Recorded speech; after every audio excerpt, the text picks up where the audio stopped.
Sabe aquele piloto que você olha e pensa, esse cara não pode estar na Fórmula 1? Agora imagina que esse mesmo piloto não só chegou à Fórmula 1, como venceu uma corrida. Mas não foi só isso. Ele também conseguiu ser banido de Mônaco, bateu mais carros do que qualquer um de sua geração e de alguma forma sempre arrumava dinheiro para continuar na categoria. Esse é Pastor Maldonado, um piloto que não foi apenas rápido em alguns momentos, mas que foi ainda mais veloz em destruir carros. Como ele conseguiu chegar na Fórmula 1? Como ele venceu um grande prêmio? E principalmente, como ele sobreviveu 5 temporadas sem ser expulso antes? Hoje, a gente vai revisitar a trajetória caótica de um dos pilotos mais perigosos da história da Fórmula 1. Mônaco, o circuito mais icônico da Fórmula 1, um lugar onde apenas os melhores brilham e onde os erros não são perdoados. Agora, imagine fazer algo tão absurdo que você seja banido do Principado para sempre. Pois é, Pastor Maldonado conseguiu essa façanha. A história aconteceu em 2005, quando ele corria na World Series by Renault. Durante um treino livre, um dos pilotos, Patrick Pilet, bateu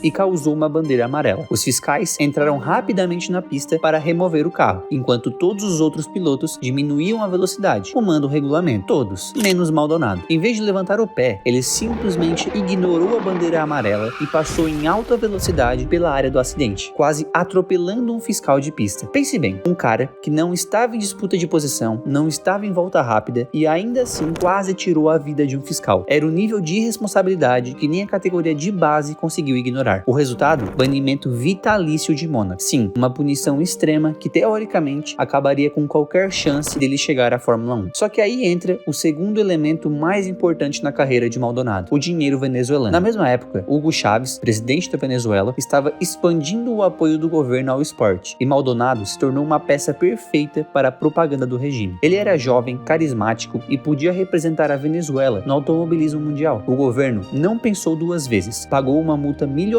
para reverter o banimento. O valor exato nunca foi divulgado, mas considerando o peso de Mônaco no automobilismo, dá para imaginar que não foi barato. E assim, 2 anos depois do incidente, Maldonado estava de volta ao grid em Monte Carlo, como se nada tivesse acontecido. Depois do escândalo de Mônaco, Maldonado seguiu sua trajetória nos campeonatos de base, mas havia um problema: ele ainda não era exatamente um piloto dominante. Entre 2007 e 2009, ele correu pela GP2, a última categoria antes da Fórmula 1. E os resultados? Mistos. Ele até conseguiu algumas vitórias, mas também acumulou uma lista considerável de batidas e performances inconsistentes. Em 2009, por exemplo, correu pela equipe Art, ao lado de ninguém menos que Nico Hülkenberg. O alemão venceu o campeonato com 100 pontos e 5 vitórias. Maldonado terminou em sexto com apenas uma vitória e 36 pontos, ou seja, ele estava bem longe de ser um prodígio. Mas 2010 foi diferente. Competido pela equipe Rapax, ele finalmente fez um ano consistente e conseguiu o título da GP2 com 6 vitórias. O currículo agora parecia mais respeitável e a porta para a Fórmula 1 estava entreaberta. Só que talento sozinho nunca foi o suficiente para garantir uma vaga na categoria. E é aqui que entra o maior patrocinador de Maldonado, o governo venezuelano e a PDVSA, a estatal de petróleo do país. Hugo Chávez via no esporte uma ferramenta de propaganda política. O regime enfrentava críticas e protestos, e um piloto venezuelano na Fórmula 1 poderia ser usado para desviar a atenção e promover uma imagem positiva do governo. O resultado? A PDVSA despejou uma fortuna para garantir uma vaga na Williams para 2011. Estamos falando de um contrato que ao longo dos anos injetaria mais de 200 milhões de dólares na equipe. Agora pense no cenário. A Williams estava em uma crise, precisava desesperadamente de dinheiro e surgiu um piloto com um caminhão de petrodólares. Não foi uma questão de se ele entraria na Fórmula 1, mas sim de qual equipe aceitava o cheque primeiro. E assim, Maldonado chegou à Fórmula 1, não por ser um talento fora de série, mas porque trazia um dos maiores patrocinadores da história do esporte. Mas será que ele conseguiria provar que merecia essa vaga? Bom, a resposta viria logo na sua temporada de estreia. A temporada de 2011 era um momento crucial para a Williams. A equipe vinha de anos difíceis e esperava que a experiência de Rubens Barrichello, somada ao dinheiro de Maldonado, ajudasse a sair do buraco. Mas logo de cara ficou claro que aquilo não ia acontecer. O carro da Williams era simplesmente horrível, lento, pouco confiável e nada competitivo. Mas mesmo com um carro ruim, ainda era possível julgar o desempenho de um piloto. E foi aí que Maldonado começou a chamar a atenção, pelos motivos errados. Enquanto Barrichello conseguia, vez ou outra, arrancar um resultado decente, Maldonado se tornou um verdadeiro imã de acidentes.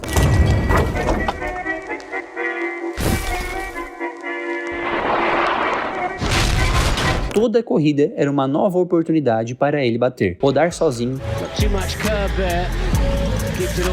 ou arrumar alguma confusão na pista. E um nome específico começou a aparecer frequentemente nos incidentes de Maldonado: Lewis Hamilton. No GP de Mônaco, os dois se encontraram pela primeira vez. Hamilton tentou ultrapassar Maldonado, mas o venezuelano simplesmente fechou a porta de forma absurda e os dois se tocaram, jogando a Williams no muro. Resultado: Maldonado fora da corrida e Hamilton furioso. Mas o pior estava por vir. No GP da Bélgica, Maldonado e Hamilton brigavam por posição no final do treino classificatório. Depois de uma disputa acirrada, Hamilton passou Maldonado, mas ao invés de aceitar e seguir a vida, Maldonado deliberadamente jogou o carro para cima de Hamilton na reta, em uma atitude completamente antidesportiva. E essa foi a marca registrada de Maldonado no ano: erros, imprudência e um certo desprezo pelo conceito de dirigir com segurança. Para piorar, a Williams teve seu pior ano na história até então, apenas 5 pontos em toda a temporada, terminando em 9º no campeonato de construtores. E Maldonado, superado por Barrichello em praticamente todos os aspectos. Com um ano tão ruim, a lógica seria dispensar o piloto menos consistente para 2012, certo? Mas a Williams estava mais interessada no dinheiro da PDVSA do que em performance. Então, Barrichello foi embora e Maldonado ficou. E ninguém imaginava que no ano seguinte, o venezuelano faria algo que nenhum piloto da Williams havia conseguido nos últimos 8 anos. Se no primeiro ano, Maldonado foi apenas um desastre ambulante, 2012 começou com um tom diferente. A Williams trocou o velho motor Cosworth pelo Renault e o carro finalmente parecia competitivo. Não o suficiente para disputar títulos, claro, mas pelo menos para pontuar com mais frequência. Ainda assim, ninguém no planeta esperava que Pastor Maldonado pudesse vencer uma corrida na Fórmula 1, até que chegou o GP da Espanha. A classificação já trouxe um choque. Maldonado fez o segundo melhor tempo, ficando atrás apenas de Lewis Hamilton. Mas a surpresa maior veio depois. Hamilton foi desclassificado por não ter combustível suficiente para retornar aos boxes. Com isso, Pastor Maldonado herdou a pole position. E foi nesse momento que todo mundo pensou a mesma coisa. Ok, ele larga na frente, mas em 2 curvas ele já vai estar fora da disputa. Talvez até bata sozinho. Só que não. No domingo, Maldonado largou bem, mas Fernando Alonso, correndo em casa, conseguiu ultrapassá-lo na primeira curva. A corrida seguiu, com Alonso liderando, enquanto o venezuelano tentava acompanhar o ritmo. Mas a Williams fez uma estratégia perfeita nos boxes e colocou Maldonado de volta à frente. A partir daí, algo inacreditável aconteceu. Maldonado segurou a liderança contra Fernando Alonso e venceu a corrida na pura performance. Sem chuva, sem safety car ajudando, sem sorte, apenas pilotagem e estratégia. A cena de Pastor Maldonado cruzando a linha de chegada e comemorando a vitória era surreal. Ninguém acreditava no que estava vendo. Ele se tornava o primeiro venezuelano da história a vencer um GP e dava ao Williams sua primeira vitória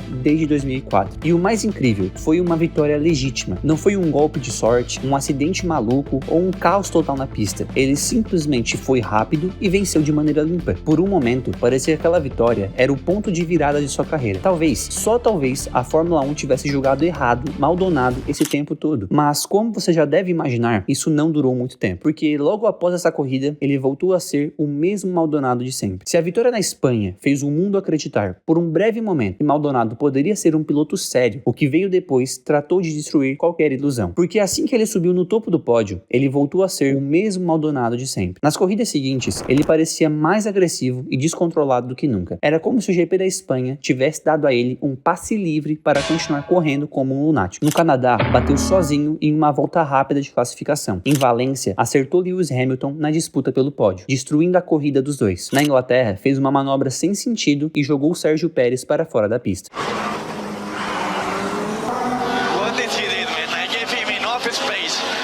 Understood. We saw you go. E o auge dessa sequência de desastres veio na Bélgica. No sábado, foi punido por bloquear deliberadamente outro carro na classificação. No domingo, largou mal e, na ânsia de recuperar posições, queimou a largada. Depois, acertou o Timo Glock e foi punido 2 vezes na mesma corrida. Maldonado estava completamente fora de controle. E a temporada de 2012 terminou exatamente do jeito que começou, com Maldonado destruindo mais carros do que qualquer outro piloto no grid. E quando a Williams resolveu dispensá-lo no final de 2013, o dinheiro da PDVSA ainda falava alto. E mesmo após uma temporada terrível, ele ainda conseguiu uma vaga na Lotus para 2014. A única questão era, será que ele finalmente aprenderia com seus erros? Bom, acho que você já sabe a resposta. Que vergonha! Que vergonha! Se a passagem de Maldonado pela Williams já tinha sido um circo de acidentes, sua ida para a Lotus em 2014 foi a cereja no topo do bolo. A Lotus vinha de bons anos com Kimi Raikkonen e Romain Grosjean, mas em 2014 a equipe despencou no grid. O motor Renault era um desastre boxe. O carro era instável e os resultados foram simplesmente horríveis. Mas mesmo assim, Maldonado conseguiu se destacar, pelos motivos errados, é claro. Logo na segunda corrida do ano, no Bahrein, ele fez uma das manobras mais perigosas de sua carreira. Durante a prova, ele acertou Sérgio Pérez em cheio, jogando o carro do mexicano para o alto como se fosse um videogame. O impacto foi tão violento que Pérez literalmente decolou e caiu de volta na pista. Foi um dos acidentes mais bizarros da temporada, e a FIA não teve dúvidas. Parada obrigatória nos boxes como punição, 3 pontos na superlicença e uma punição para o próximo GP. Mas se você pensa que ele ficou mais cauteloso depois disso, está enganado. Nas corridas seguintes, Maldonado continuou fazendo o que sabia de melhor: bater. Em Xangai, perdeu o controle sozinho nos boxes. Sim, isso mesmo, ele conseguiu rodar na entrada dos boxes tentando apertar um botão no volante. Na Espanha, bateu na classificação e na corrida ainda recebeu uma punição por um toque desnecessário. Na Hungria, bateu sozinho antes mesmo da corrida começar. A temporada foi um vexame completo. Maldonado marcou apenas 2 pontos o ano inteiro, enquanto Grosjean, mesmo com um carro terrível, ainda conseguiu 6. Mas o melhor estava por vir, porque em 2015, a Lotus trocou para motores Mercedes e o carro ficou mais competitivo, e pela primeira vez em anos, Maldonado tinha um carro rápido e confiável. E o que ele fez com essa oportunidade? Continuou batendo. No Canadá, forçou um toque com Marcus Ericsson. Na Áustria, se envolveu em um acidente ridículo com Max Verstappen. No Japão, bateu na primeira volta. E o auge veio na Hungria, onde Maldonado conseguiu o impensável: 3 punições em uma única corrida. Primeiro, acertou Pérez. Depois, excedeu o limite de velocidade no boxes. E para fechar com chave de ouro, ainda bateu atrás do safety car. Era impossível defender Maldonado naquele ponto. Mesmo quando ele não errava, parecia que o azar o perseguia. No fim do ano, Grosjean marcou 51 pontos. Maldonado, apenas 27. E aí veio o golpe final. A PDVSA, atolada na crise econômica da Venezuela, cortou o patrocínio. Sem dinheiro para sustentar sua vaga, a Lotus não pensou 2 vezes e demitiu Maldonado antes da temporada de 2016 começar. E assim, sem alarde, sem despedidas e sem ninguém lamentando sua saída, a carreira de Pastor Maldonado na Fórmula 1 chegou ao fim. Os números da sua carreira são simplesmente absurdos: 96 GPs disputados, 32 abandonos, ou seja, 1 a cada 3 corridas, 52 acidentes em 5 temporadas, 200 milhões investidos pela PDVSA para mantê-lo na Fórmula 1, 1 vitória e um número incontável de memes. Ou seja, ele se envolveu em mais acidentes do que em corridas completas. Mas o mais absurdo é que Maldonado não era exatamente lento. Quando ele não estava batendo, ele até tinha um ritmo decente e conseguia acompanhar bons pilotos. O problema era sua completa falta de consistência e controle. A melhor definição para Maldonado talvez seja a seguinte: ele era um piloto de loteria. Em um dia muito bom, poderia surpreender o mundo e vencer um GP. Mas, na maioria dos dias, ele era um desastre esperando para acontecer. E ele próprio nunca pareceu muito arrependido do seu estilo de pilotagem. Quando questionado sobre os inúmeros acidentes, ele simplesmente respondeu: para encontrar o limite, você precisa ultrapassá-lo, e eu tenho as bolas para fazer isso. A história de Pastor Maldonado na Fórmula 1 é, no mínimo, única. Poucos pilotos conseguiram ser tão imprevisíveis, tão caóticos e, ao mesmo tempo, deixar uma marca tão duradoura no esporte. Por um lado, ele foi um piloto incrivelmente frustrante. Seu talento puro nunca foi suficiente para superar sua imprudência, e sua trajetória acabou sendo mais marcada pelos acidentes do que pelos momentos de brilho. Em 5 temporadas, teve apenas um dia perfeito, mas esse único dia foi o suficiente para colocar seu nome na história. E talvez seja exatamente isso que faz Maldonado uma figura tão fascinante. Ele não foi só um piloto pagante comum, nem apenas um trapalhão sem noção. Ele teve velocidade, mas não teve controle. Ele teve dinheiro, mas não soube usar isso para construir uma carreira sólida. Ele teve uma vitória, mas nunca conseguiu provar que merecia outra. No fim, Maldonado foi um paradoxo ambulante, um talento que nunca se concretizou, um piloto que viveu entre o brilho e o desastre. E mesmo anos depois de sua saída da Fórmula 1, uma coisa é certa: ninguém nunca vai esquecer Pastor Maldonado. Eu sou José e esse é o Paddock Motor. I think it went.